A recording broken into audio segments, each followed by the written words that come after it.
Mesdames, Messieurs, bonjour, bienvenue dans l'autre direct. Nous sommes lundi 21 octobre et aujourd'hui je reçois Daniel Ibanez. Bonjour. Bonjour. Bonjour Daniel Ibanez, vous êtes un fervent opposant de la ligne TGV Lyon-Turin. Vous allez déposer un nouveau recours en annulation de la déclaration d'utilité publique de ce projet qui a été signé le 23 août dernier par Jean-Marc Ayrault, le Premier ministre. Pourquoi que va contenir ce recours en annulation ? Alors, nous sommes surtout des partisans de l'utilisation de la ligne existante entre Lyon et Turin, qui est utilisée à moins de 17%. On transporte 3 millions de tonnes environ dessus, alors qu'on pourrait en transporter 20 millions. Alors nous, on est opposants à une seule chose, la gabegie des deniers publics.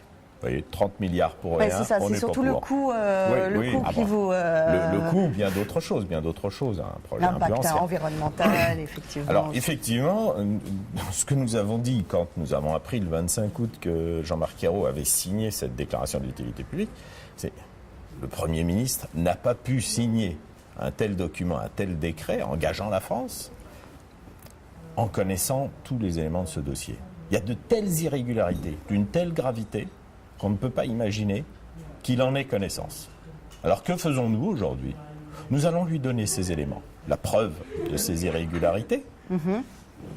Et par voie de justice, donc ?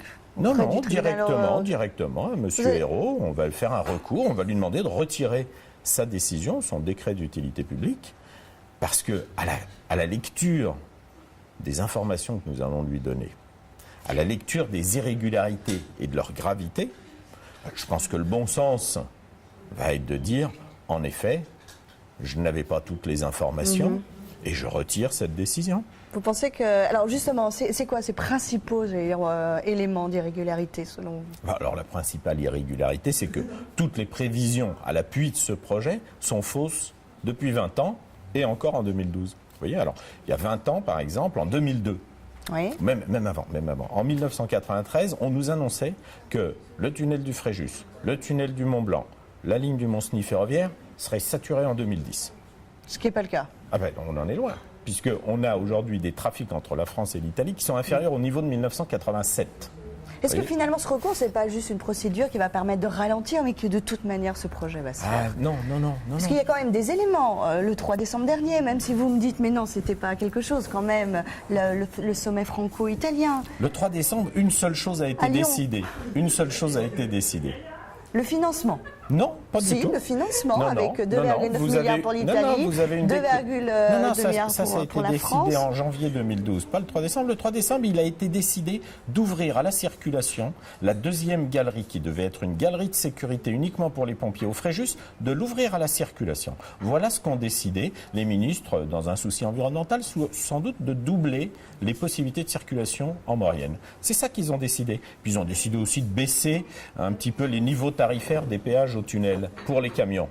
C'est tout ce qu'ils ont décidé. Ensuite de ça, ils ont fait une déclaration commune disant nous vous mais avons ça marque, toujours un c'est quand intérêt. même symbolique au-delà, même si vous me dites que c'était déjà décidé. Mais ça n'est pas un acte. Ça n'est pas un acte. C'est quand même un acte politique. Voilà, c'est un acte politique qui fait plaisir à la ville qui reçoit effectivement et à la région qui reçoit le président. On est d'accord. Ce sont des civilités. Alors, vous dénoncez le coût de financement. 17 octobre dernier, il y a à peine une semaine, le ministre des Transports a obtenu auprès du commissaire européen Siim Kallas que la nouvelle liaison serait éligible à des subventions européennes jusqu'à 40%. Alors, il n'a pas... Mais jusqu'à 40%. C'est quand même aussi une avancée en termes de coûts et en termes de financement. Mais ça fait longtemps, ça fait déjà 2 ans qu'on nous dit que ça sera financé jusqu'à 40%. Oui, mais là, c'est acté. Non, ce n'est pas M. Siim Kallas qui décide, d'une part, c'est l'Assemblée européenne. Il faut le rappeler à tout le monde. Tout le monde a l'impression de pouvoir anticiper tous les votes de tous les parlementaires. Alors, vous allez dire, ne mettons pas de parlementaires, ça va nous faire des économies. Il faut bien décider et ensuite, c'est soumis au vote. Pour le coup, on soumet au vote et ensuite c'est l'Assemblée qui est souveraine. Mais bon, peu importe. Ce qui est sûr, c'est que ça fait longtemps qu'on nous parle de ces 40%, qu'il pose des problèmes, mais peut-être que l'Europe va le donner. Mais ça n'est pas ça la question. Parce qu'à chaque fois que l'Europe nous donne 40%, on lui a payé 60%. Donc si vous voulez, il faut rappeler une chose à tout le monde. C'est que, et ça c'est vraiment important, c'est Philippe Duron, président de la commission Mobilité 21, un député socialiste, qui dit... En matière d'infrastructures de transport, il n'y a que 2 payeurs. Tous les montages financiers sont très intéressants, mais au final, il n'y a toujours que deux payeurs, l'usager et le contribuable. Donc, vous voyez, on peut nous parler de l'Europe, on peut nous parler de tous les financements qu'on veut. Au final, c'est l'usager et le contribuable. Alors, vous l'aimez bien, Duron, de toute façon, parce qu'il a dit que c'était... il a dit des choses extrêmement pertinentes. Il faut utiliser l'existant. Il faut utiliser l'existant et que la ligne était... on s'interroge là-dessus, sur son existant, Thérèse Léon-Turat. Je ne vais pas me répéter. Oui. Mais donc, M. Duron exprime clairement que ce n'est pas parce que vous avez une subvention européenne que ce n'est pas le contribuable qui paye. Et en fait, moins cette infrastructure est nécessaire, et plus c'est le contribuable qui paye, puisque bien sûr, on ne peut pas faire payer l'usager la totalité d'un truc qui n'est pas nécessaire. Vous voyez Donc, nous, je vous le dis, nous sommes partisans de beaucoup de choses, notamment du report modal sur le train. Nous demandons que ce soit fait tout de suite, pas dans 20 ans, là, tout de suite. D'accord, mais pourtant, depuis 20 ans, il faut le dire, depuis 1991, tous les présidents de la République, de Chirac à Sarkozy, en passant maintenant à Hollande, disent que c'est nécessaire. Il y a quelque chose de toute manière. Il y a une volonté politique quand même de le faire, ce TGV. Et alors, est-ce que les présidents qui ont une volonté politique peuvent nous expliquer par le menu que les camions n'ont pas diminué depuis 1994, leur nombre, que les évolutions technologiques, quel était, par exemple, le parc des voitures électriques ou des camions électriques en 1991. On ne l'envisageait même pas. Et bien aujourd'hui, il y a des commandes à centaines de camions. On peut par exemple mettre des camions électriques dans les Alpes. Mais ça fait partie d'une des solutions, oui, un camion électrique. Mais on peut surtout utiliser la ligne existante. Elle a une capacité de 20 millions de tonnes. Elle est utilisée à hauteur de 3 millions de tonnes et en tout, il y a 22 millions de tonnes qui passent. Vous voyez, de 20 à 22 millions de tonnes, il resterait 22 millions de tonnes sur la route. Cette ligne, c'est pas forcément que la ligne Lyon-Turin, c'est aussi la ligne Paris-Turin. Paris-Turin. Vous faites bien de m'en parler parce que justement... C'est 4 heures, ça va passer à 4 heures au lieu de 7 heures. Alors voilà, ça, il ne faut pas le croire. Il ne faut pas le croire parce que l'enquête publique dit que Paris-Milan en direct, c'est 4h14.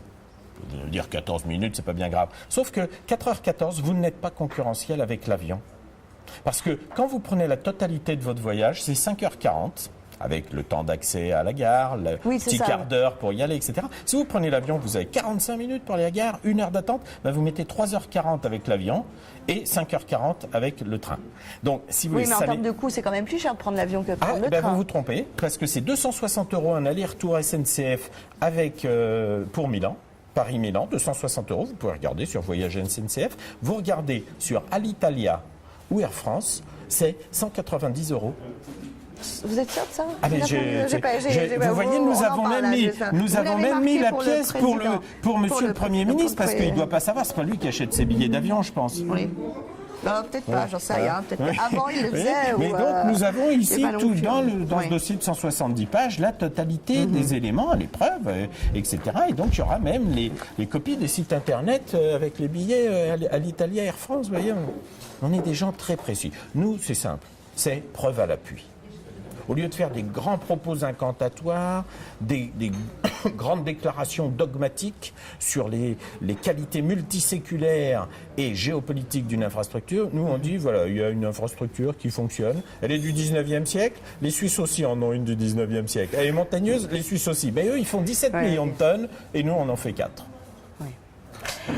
Au niveau de la contestation, elle est particulièrement dure du côté de l'Italie? Non, elle est surtout massive. Elle est surtout massive. Plus de 100 000 personnes sur les routes de l'Italie au mois de mars et encore à Rome hier et avant-hier. Donc elle est massive, elle est parfaitement argumentée.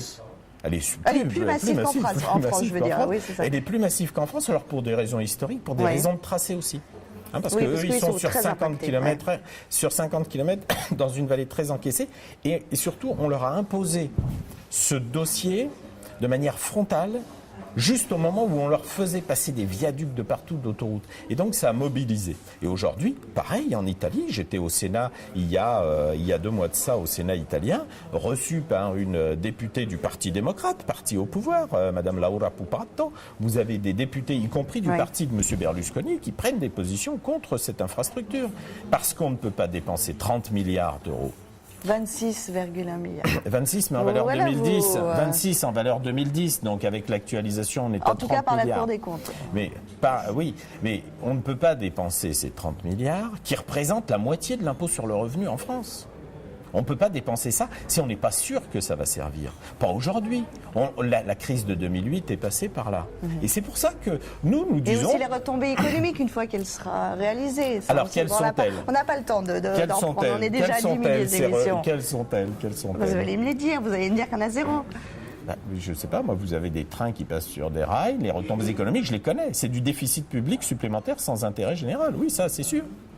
Merci beaucoup, Daniel Ibanez. On a bien compris, vous êtes bien fervent opposant à cette ligne Lyon-Turin. En tout cas, merci beaucoup. Partisan de l'existant. Partisan de l'existant. Voilà, partisan de l'existant. Merci beaucoup. Merci. On se retrouve demain dans l'autre direct.